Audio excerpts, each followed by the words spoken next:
Today we're taking a look at these college basketball matches, which are happening on Saturday, March 18, 2023, and giving you our team and total picks for today. Welcome back to High Stakes.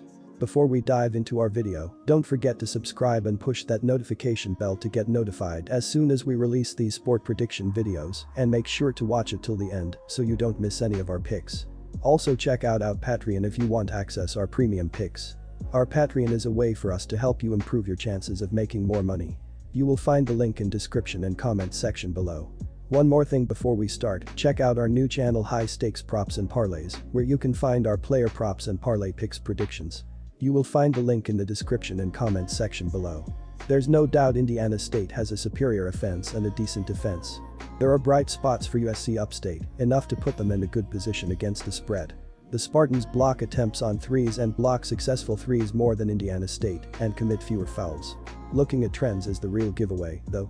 This tournament season is chock-a-block full of upsets, and while I'm not saying Indiana State will lose this game, it's very doubtful Indiana State will be able to win by over 11 points against USC Upstate.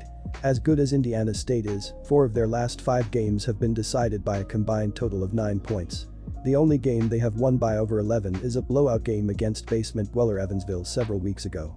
USCU doesn't lose often, and they don't lose by over 10 points, but very seldom, the last time being over a month ago against High Point by 15, when they were playing the lazy, slightly favored team.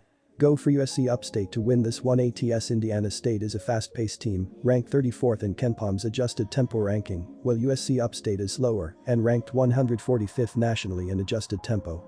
This game will be controlled by Indiana State's pacing, and the trends bear that out. The total has gone over in 4 of Indiana State's last 5 games. The defenses for both teams aren't solid enough to drop the pace down that much. USC Upstate has the best middling rankings on defensive stats, but it won't be enough to attenuate Indiana State's scoring. Go for the over here. Michigan vs Vanderbilt. The Michigan Wolverines posted a winning record in the challenging Big Ten and had their final 2 regular season losses go to overtime. They are definitely the better squad when looking at the advanced numbers on KenPom. Vanderbilt is a confident group but is now playing without a key piece. Scoring leader Liam Robbins, 15 ppg, is out with injury. He is also their top rebounder. Furthermore, the Wolverines are the superior defensive squad.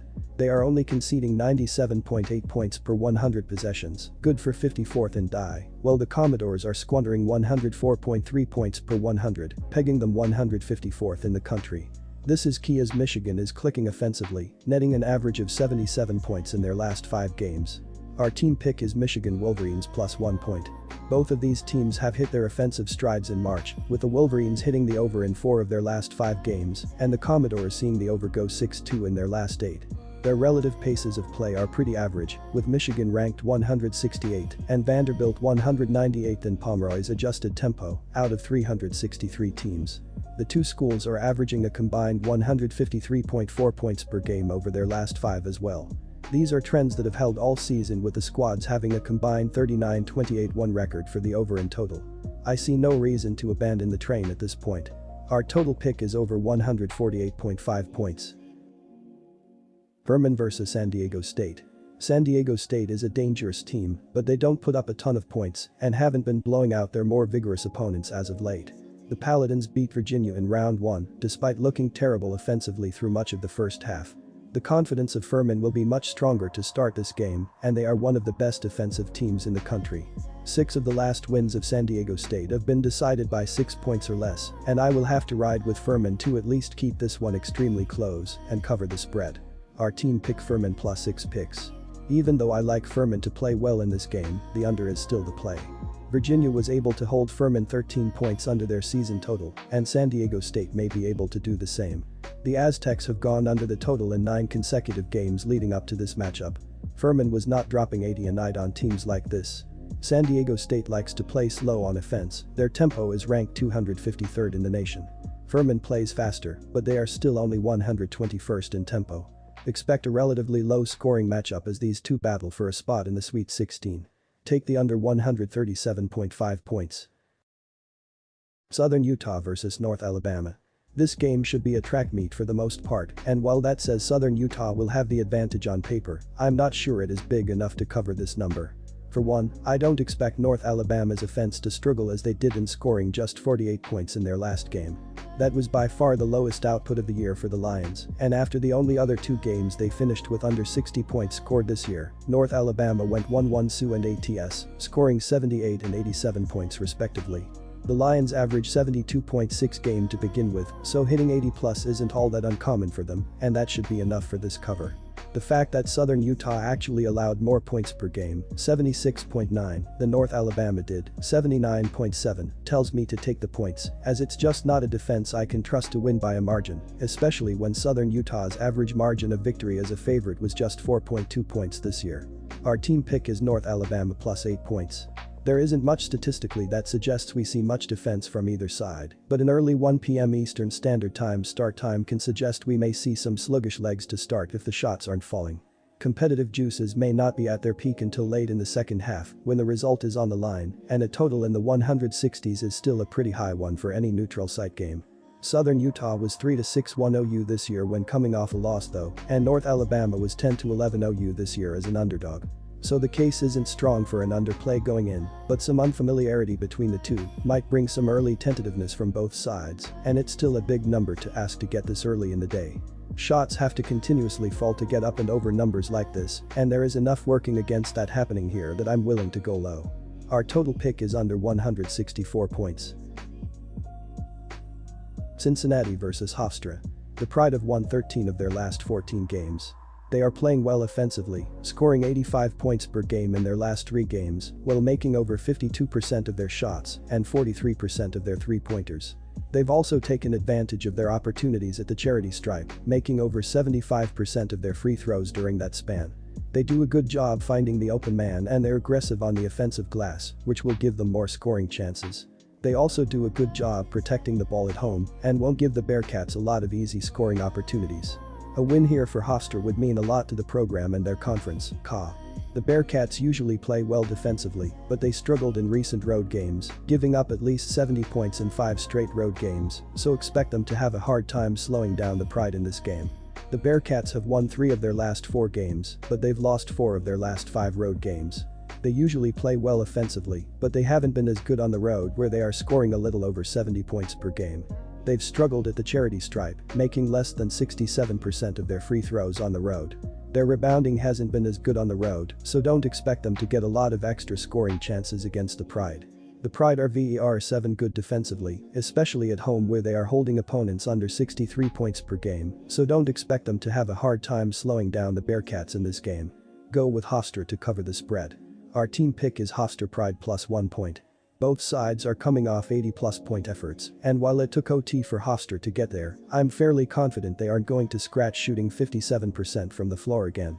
The Pride do average shooting 50.6% from the field at home this year, so it's not like a huge drop-off in points will be coming, but the average total for a Hofstra game finished 2.7 points below the closing number. Cincinnati is also 9-11-1 OU this year when coming off a win, and the 77.1 points game they average overall on offense drops dramatically to just 70.1 game when they are on the road.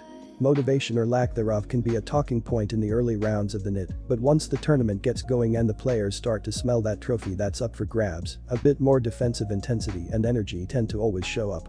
I think that's the case here, as 4 of the last 5 Cincinnati games have cashed an under ticket, and I'm hoping that's the case once again here. Our total pick is under 151 points. Duke vs Tennessee. I'm extremely high on Duke, as I have the Blue Devils in the Final Four in my winners and whiners bracket. Duke is playing its best basketball right now, as its group of freshmen is pulling it together on both ends of the floor. On the other side, I am not very high on Tennessee, as the injury of Zakai Zeigler has clearly weakened the Vols. Zeigler was a high-level perimeter defender, and the Tennessee offense didn't have enough depth to compensate for his absence. I like Duke by at least 6 points. KenPom's pace of play statistics point to the under, but this line got too low to play the under here, so we will go against the metrics. Tennessee is ranked 276th in tempo, and Duke is ranked 295th, but that does not mean these teams cannot score. Duke is 41st in offensive efficiency, and Tennessee is 62nd. Both teams are highly capable of putting the ball in the basket and getting hot. The best defender in the game is injured, as taking Zeigler out of the equation changes the efficiency of Tennessee's defense. Duke only had 2 totals in the 120s all season, and both were against Virginia. These teams will score more than expected and go over the total. Take the over. Arkansas vs Kansas. The Razorbacks benefited from the inconsistent play of Illinois in round 1, something that has been a trademark of the Illini all season. Kansas had some of those issues early in the season, but the Jayhawks have been playing at an extremely high level since then. They played the toughest schedule in college basketball this season and have 14 victories over tournament teams to prove it. Keep in mind that Arkansas is just 5-11 versus tournament teams this season. The return of McCullers has also strengthened the Jayhawks' depth and should help distribute the scoring better. Kansas has thrived this season when the scoring was spread out, as it was in the blowout win over Howard. The Jayhawks are 10-5 at TS in the last 15 games, and I expect that number to improve against the Razorbacks. Take Kansas minus 3.5 points. Arkansas has gone under in 2 of their previous 3 games and has held their opponent to 63 points or less in their last 2. Kansas has gone under in 3 of their last 4 games and has held their opponent to 68 points or less in 6 straight. Arkansas and Kansas currently rank 67th and 69th in pace of play, respectively. Most signs point to a lower scoring affair. Look for this game to go under. San Jose State vs Southern Indiana University. Southern Indiana has been decent in year 1 of their transition to Division I, but they have struggled on the defensive end of the floor. The Screaming Eagles have the benefit of facing a Spartans team that isn't good on the offensive end, but it's going to be a challenge for them to put points on the board. San Jose State put together some solid play down the stretch before losing to San Diego State in the semifinals of the Mountain West tournament. Southern Indiana loves to shoot from the outside, but San Jose State can limit good looks from the outside, making things tougher for the Screaming Eagles. At the end of the day, San Jose State has advantages in size, experience and defense. That's enough to give them the advantage here. Our team pick is San Jose State Spartans minus 9 points. 2 teams that are fresh off of their conference tournaments, which came more than 7 days ago, will allow these 2 rosters to feel active and make many baskets. San Jose State is one of the slowest teams in adjusted tempo, while Southern Indiana loves to play fast. This contrast in play will allow both teams to score willingly in their own styles. The over is 19-9 in Southern Indiana games this year. The over is 16-14 in San Jose State games this season. Take the over 144.5 points on Saturday.